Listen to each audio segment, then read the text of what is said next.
Apuntes de la historia de México.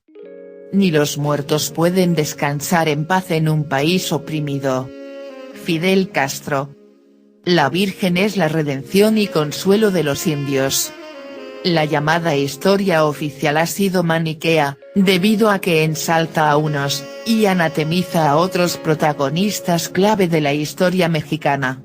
Por ejemplo, la Malinche es una traidora por haberse entregado, en realidad fue regalada junto con otras 19 muchachas por el tirano de Champotón, a Hernán Cortés. Y Cortés no fue el astuto pionero de la soberanía de los ayuntamientos, creó el primero en la Villa Rica de la Santa Veracruz para liberarse de su dependencia del gobernador de Cuba, ni el ávido explorador que también fue, sino solo un aventurero sediento de sangre y oro. Comentario de TV en 2016-03-24. Ambos, Cortés y la Malinche, son objeto de repudio. Y es que los amos de México, encontraron muy bueno que la impotencia de los oprimidos mexicanos, tuviese un desfogue lateral hacia figuras históricas, y en este caso, el aborrecimiento del padre conquistador y de su extraordinaria aliada Malinche. Un pueblo sin redentor, es un pueblo huérfano. México no podría estar en esta categoría y por eso fue necesario inventarle un símbolo, un ídolo y una serie de héroes mitológicos, perdedores todos, con los cuales, el vasallo o esclavo tuviese identificación.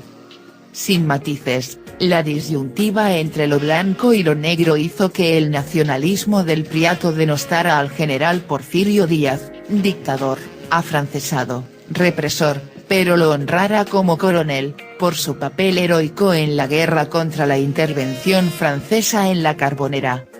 El investigador Jacques Lafayette, en su Quetzalcóatl y Guadalupe, Fondo de Cultura Económica, 1974, elaboró uno de los ensayos de mayor erudición para el estudio del nacionalismo mexicano. La nacionalidad nos viene, recuerda, de una mezcla de mentalidad, cultura, mito que tomamos como nación. Sus creadores son el clero y los intelectuales novohispanos, el fenómeno cultural de la formación de la conciencia mexicana es lo que podemos llamar el diálogo de las culturas y la identificación del héroe dios de los indios de México, Quetzalcóatl, la serpiente emplumada, con el apóstol Santo Tomás, evangelizador de las Indias, ha sido una de las principales vías de redención espiritual y, en consecuencia, de salvación histórica de los indios. El otro elemento determinante de la nacionalidad mexicana, dice Lafayette, es el fenómeno guadalupano. Miguel Sánchez, predicador y teólogo, se nos presenta como el verdadero fundador de la patria mexicana. Y analiza las bases exegéticas en que sustentó, a mediados del siglo XVII, la conquista de la independencia de México, 1810-1821, bajo el pendón de la Virgen de Guadalupe.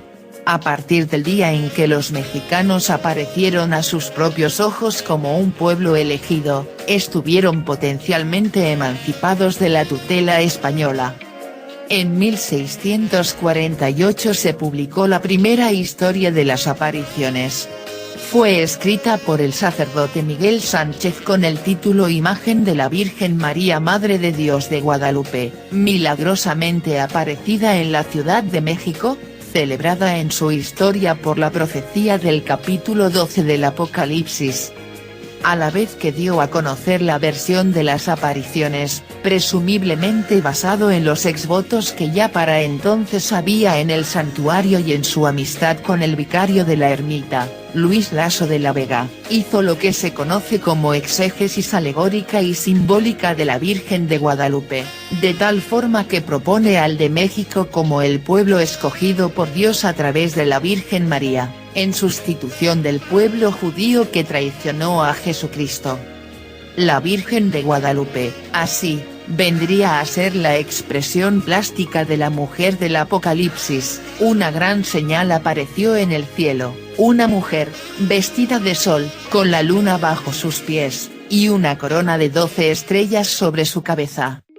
En su exégesis, Miguel Sánchez admite no haber encontrado los documentos que esperaba para llenar el hueco de 117 años que lo separaban de 1531. 6 meses después del libro de Sánchez, el vicario de la ermita, Laso de la Vega, publicó el relato que conocemos sobre las apariciones en lengua náhuatl, afirmando, sí, apoyarse en manuscritos indígenas. A su versión se le conoce con el título Nican Mopoa. En esta obra se cita, por primera vez, a un indio llamado Juan Diego. Por Carlos Marín, periodista. Visitar página 26, del periódico público del 12 de diciembre de 2000.